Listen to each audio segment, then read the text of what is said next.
Nowadays, GPU prices are starting to normalize, or at least trying to go back to SRP. But of course, not everyone can afford brand new, so me or they will settle for a second-hand graphics card.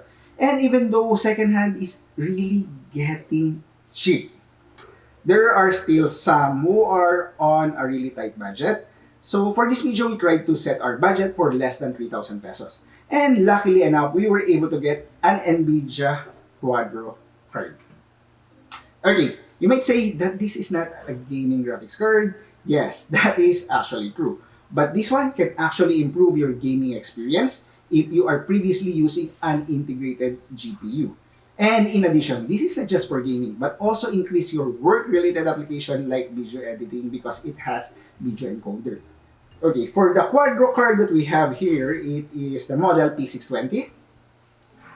Okay, and we specifically look for this card because we will be using it on our second-hand HP ProDesk G7 small form factor. And this one actually has a limited capability for upgrade. Okay, first is you can only put a small form factor GPU single slot. Okay, and aside from that one, the power supply is not that powerful enough. So GPU that we should get should only be less than 50 watts. This is around 40 watts. And in addition, there is no extra 4 or 6-pin cable for the graphics card. Okay, enough with that. Let us try to check the specs of it. Uses Pascal architecture, 2 gig memory, DDR5, 128-bit, 512 CUDA cores, PCIe 3.0, max power consumption is 40 watts for mini display port, and the best of all, small form factor, single slot, low profile.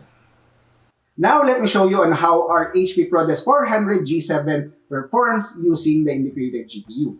For Dota 2, video configuration is set on best looking and we are getting an average of 25 FPS, which is somehow playable.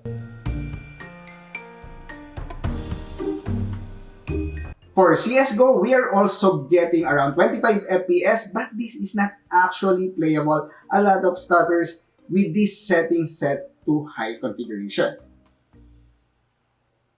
Same with Apex Legends, which is a lot worse because with settings set to high, we are only getting around 14 FPS.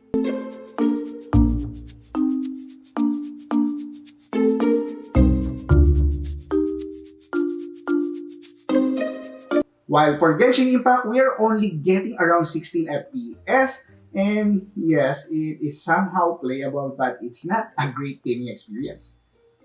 Yes, the average FPS will increase for these games if we set it to lower resolution and settings to medium or low.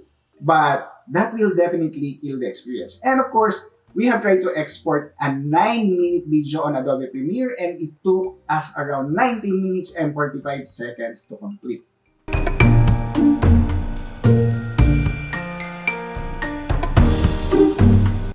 Now, let us try to install the graphics card on this machine.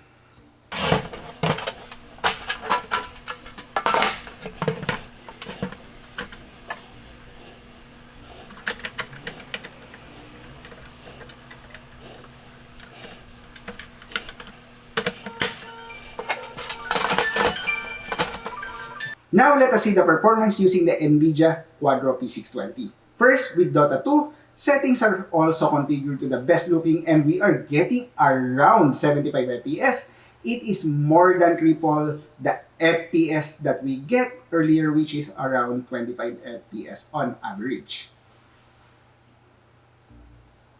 Next would be CSGO, which we are now getting an average FPS of 98, a huge jump from 25 FPS, which is more than triple the FPS. And it is actually smooth gaming experience. Next would be Apex Legends, which we only got an average of 38 FPS, which is actually playable compared to the 14 FPS earlier, and it's still an improvement. Last game would be Genshin Impact with max settings as well. And we are getting an average of 38 FPS, which is double the performance from before, which is only around 16 FPS.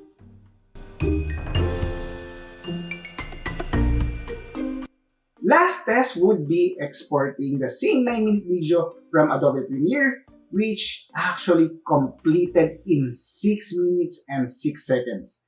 A big time saving from 19 minutes with the integrated GPU.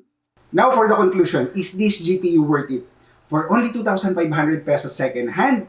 Definitely yes. If you want brand new, you can go with this at around 8,000 to 10,000 with warranty. But for the performance, it is actually great as what you have seen earlier. Games, video editing, and maybe other application will benefit from this GPU. And of course, you might say that why not just get a GT 1030 Pascal architecture as well?